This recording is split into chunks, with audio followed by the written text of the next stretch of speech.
দোস্ত মুর্শিদাবাদে অমরপুর মোহন দাদাকে দিয়েছি 10 পিস বাচ্চা দিয়েছি, সুপার কোয়ালিটির বাচ্চা একদম। দেখো ভিডিওর মধ্যে সব 10 পিস বাচ্চা আছে একদম। দেখো বক্স করার সময় ভিডিও তোমাদের দেখালাম, এবার আনবক্স করানোর সময় দেখো সবাই। আদিত্য বিজন ব্লক থেকে পায়রাটা কিনেছি, দেখে নিও। এবার পায়রার ওপেন হচ্ছে।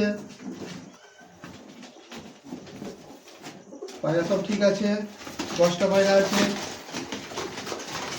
1টা 2টো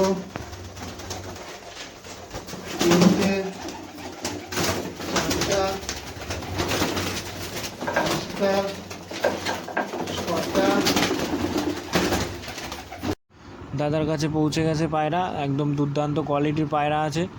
বাচ্চা কেউ যদি গরমে নিয়ে সেট করতে চাও তো আমাকে কন্ট্যাক্ট করতে পারো, বাচ্চা অ্যাভেলেবেল আছে একদম। বাচ্চা গরমে সেট করতে পারো বন্ধুরা, কেউ যদি নিতে চাও আমাকে কন্ট্যাক্ট করতে পারো।